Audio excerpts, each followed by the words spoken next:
નમસ્કાર મિત્રો, વિડીયોમાં તમારું સ્વાગત છે। જી હા મિત્રો, અત્યારે હાલ મોટા અને મહત્વના સમાચાર સામે આવી રહ્યા છે। તો મિત્રો, સમાચારમાં વાત કરીએ તો ઉત્તર પ્રદેશના અમરોહમાં એક દુઃખદ ઘટના બની છે। 4 વર્ષ પછી સંતાન સુખ મેળવનાર એક દંપતીને 23મા દિવસે પોતાના દીકરો ખાવાનો વારો આવ્યો ત્યારે માતા પિતાની બેદરકારીના કારણે બાળક સૂતી વખતે પલંગ પર બાળક કચડાઈ ગયું હતું, જેના કારણે પરિણામે ગુંગળામણથી મૃત્યુ થયું હતું।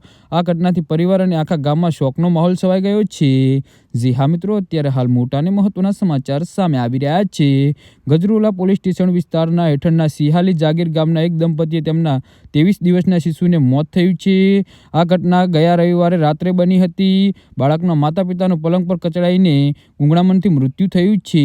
એવું કહેવામાં આવી રહ્યું છે કે આ દંપતી તેમના નવજાત શિશુ સાથે એક જ પલંગમાં સૂઈ રહ્યું હતું અને તેમને ખ્યાલ જ ના રહ્યો બાળક ક્યારે તેમની નીચે કચડાઈ ગયું અને શ્વાસ લેવાનું બંધ કરી દીધું। જ્યારે દંપતીએ બાળકમાં કોઈ હિલચાલનો અનુભવ ન થયો ત્યારે તેઓ ગભરાઈને તેને ગજરોલા કોમ્યુનિટી હેલ્થ સેન્ટર CHC લઈ ગયા હતા। જી હા મિત્રો, તો આના વિશે તમારું શું કહેવું છે તો નીચે અમારી કમેન્ટ બોક્સમાં જરૂરથી જણાવજો અને અમારી YouTube ચેનલને સબસ્ક્રાઇબ કરવાની ભૂલતા નહીં। ધન્યવાદ।